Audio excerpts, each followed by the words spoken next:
Ngay lúc bạn đang đọc những dòng chữ này, có khoảng 1,2 triệu người đang lơ lửng trên bầu trời.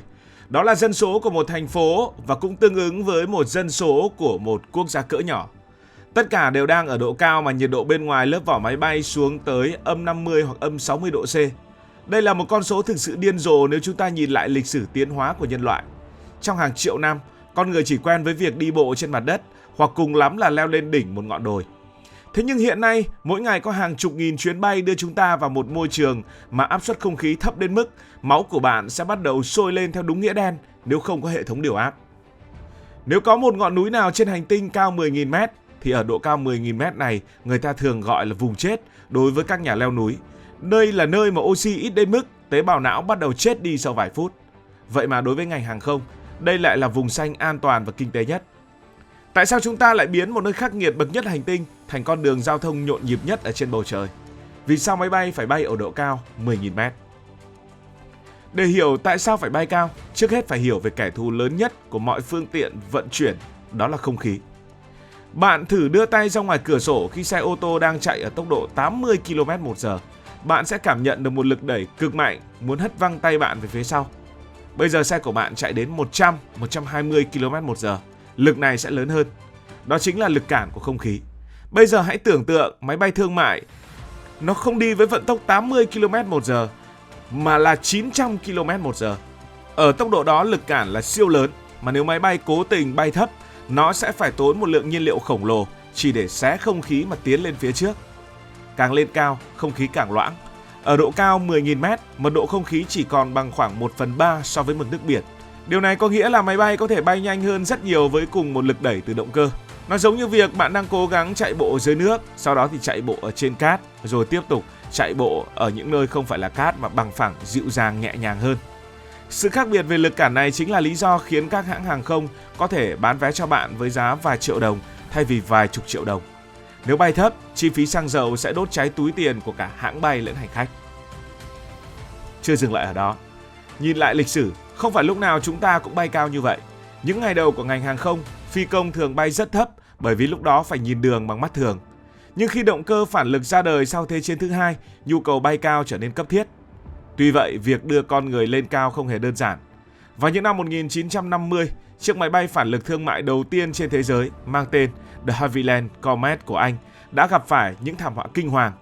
Những chiếc máy bay này đột ngột nổ tung trên bầu trời mà không có dấu hiệu báo trước. Sau những cuộc điều tra tỉ mỉ, người ta mới phát hiện ra rằng việc thay đổi áp suất liên tục khi máy bay hết lên cao rồi lại xuống thấp trong một thời gian ngắn đã khiến cho khung thân kim loại bị mỏi, giống như việc bạn bẻ đi bẻ lại một chiếc kẹp giấy cho đến khi nó gãy. Đặc biệt, những cửa sổ hình vuông thời đó là thủ phạm chính vì áp lực tập trung vào góc nhọn của cửa sổ gây ra những vết nứt li ti. Từ những tai nạn thương tâm đó, chúng ta mới có những chiếc cửa sổ như bây giờ và những thân máy bay siêu bền được thiết kế để chịu đựng được sự chênh lệch áp suất cực lớn. Việc bay ở độ cao 10.000 mét hôm nay cũng là một lựa chọn hợp lý cho cách giải thích kể trên. Một lý do cực kỳ quan trọng khác mà bất kỳ hành khách nào cũng sẽ phải cảm ơn, đó là thời tiết khi bay ở độ cao 10.000 mét. Hầu hết các hiện tượng thời tiết chúng ta thấy ngày nay như là mây, mưa, sấm sét và những cơn bão lớn đều xảy ra ở tầng đối lưu, lớp dưới cùng khí quyển. Tầng này kéo dài từ mặt đất đến độ cao khoảng 8 đến 12 km tùy vùng địa lý. Phía trên tầng đối lưu được gọi là tầng bình lưu. Cái tên bình lưu đã nói lên tất cả. Đây là vùng không khí rất ổn định, ít có các dòng khí đối lưu thẳng đứng. Khi máy bay đạt đến độ cao trên 10.000 mét, nó thường đã vượt qua đỉnh của hầu hết các đám mây rông. Bạn có thể thấy dưới cánh máy bay là một biển mây trắng xóa đang gào thét với sấm sét. Nhưng ở vị trí của máy bay, vị trí bạn thấy, vẫn là ánh nắng rực rỡ và máy bay lướt đi êm du. Thế nên nhiều khi đang bay bảo là bên dưới có mưa, làm sao mà bạn biết được. Nếu máy bay cứ giữ độ cao thấp, hành khách sẽ phải chịu đựng sự rung lắc liên tục do các dòng không khí bốc lên từ mặt đất. Điều này không chỉ gây ra việc say máy bay mà còn gây nguy hiểm cho các cấu trúc của máy bay.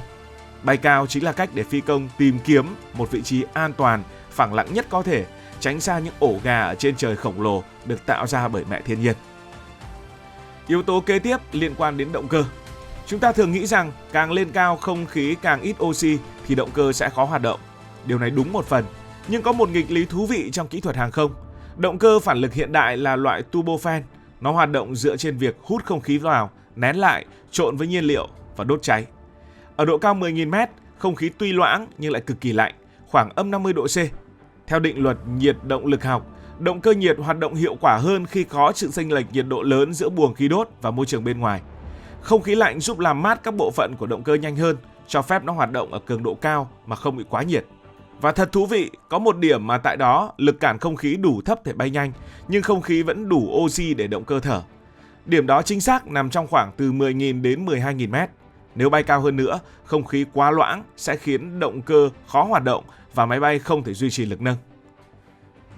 Hơn nữa, ở độ cao khoảng 10.000 mét, nó đủ cao để tiết kiệm nhưng cũng đủ thấp để phi công có một biên độ an toàn rộng rãi, giúp họ có thể điều chỉnh tốc độ mà không sợ rơi vào trạng thái mất kiểm soát. Đây không chỉ là vấn đề kỹ thuật mà là sự tính toán về an toàn cho hàng trăm con người đang phó mặc mạng sống của mình cho phi hành đoàn. 10.000 mét ở đây tiếp tục nó liên quan đến thời gian. Tại sao độ cao lại liên quan đến thời gian? Thì có một câu nói nổi tiếng trong ngành hàng không, độ cao là người bạn của bạn. Hãy tưởng tượng nếu chẳng may máy bay bị hỏng cả hai động cơ ở độ cao 1.000 mét, thì phi công chỉ có vài chục giây để tìm chỗ hạ cánh trước khi va chạm với mặt đất. Nhưng nếu sự cố đó xảy ra ở độ cao 10.000 mét, máy bay sẽ không rơi như một viên đá. Thay vào đó nó sẽ trở thành một chiếc tàu lượn khổng lồ. Với tỷ lệ lướt trung bình của máy bay thương mại là 15/1, tức là cứ mỗi 1 mét độ cao mất đi thì máy bay sẽ đi xa được 15 mét. Từ độ cao 10.000 mét, phi công có thể đưa máy bay lướt đi thêm khoảng 150 km nữa. Trong khoảng thời gian từ 20 đến 30 phút lướt đi đó, phi công có đủ thời gian để bình tĩnh, kiểm tra xem máy bay đang bị làm sao, phát tín hiệu cấp cứu, thậm chí khởi động lại động cơ hoặc chọn một sân bay phù hợp để hạ cánh khẩn cấp. Độ cao 10.000 mét chính là một sự đảm bảo an toàn, cho phép những sai lầm hoặc những sự cố kỹ thuật có cơ hội được sửa chữa thay vì trở thành một thảm kịch ngay tức khắc như ở những độ cao thấp hơn. Nhưng không phải cái máy bay nào cũng bay đúng ở độ cao 10.000 mét. Để không biến bầu trời thành một mớ hỗn độn, ngành hàng không áp dụng một quy tắc rất thông minh gọi là quy tắc nửa vòng tròn. Hãy tưởng tượng bầu trời là một con đường có nhiều tầng và mỗi tầng như vậy được gọi là một làn đường. Tất nhiên làn đường ở trên trời thì làm gì có vạch sơn mà chia theo độ cao. Việc tách biệt này giúp đảm bảo rằng ngay cả khi hai chiếc máy bay đang lao thẳng về phía nhau với vận tốc khoảng 900 km/h, chúng vẫn luôn ở trên hai tầng khác nhau, duy trì khoảng cách an toàn ít nhất là 300 m theo chiều dọc để loại bỏ hoàn toàn rủi ro va chạm trực diện vào nhau. Cụ thể, các chuyến bay được phân luồng dựa trên hướng la bàn mà chúng hướng tới để tạo ra sự nhịp nhàng như một điệu nhảy được lập trình từ sẵn. Nếu bạn đang bay về hướng Tây, gồm cả các hướng như là Tây Nam và Tây Bắc, thì máy bay thường duy trì độ cao ở khoảng 10.900 m. Ngược lại, những hành trình hướng về hướng Đông như là Đông Bắc và Đông Nam bao gồm ở đây nữa sẽ được chỉ định ở tầng cao hơn, thường là 11.270 m.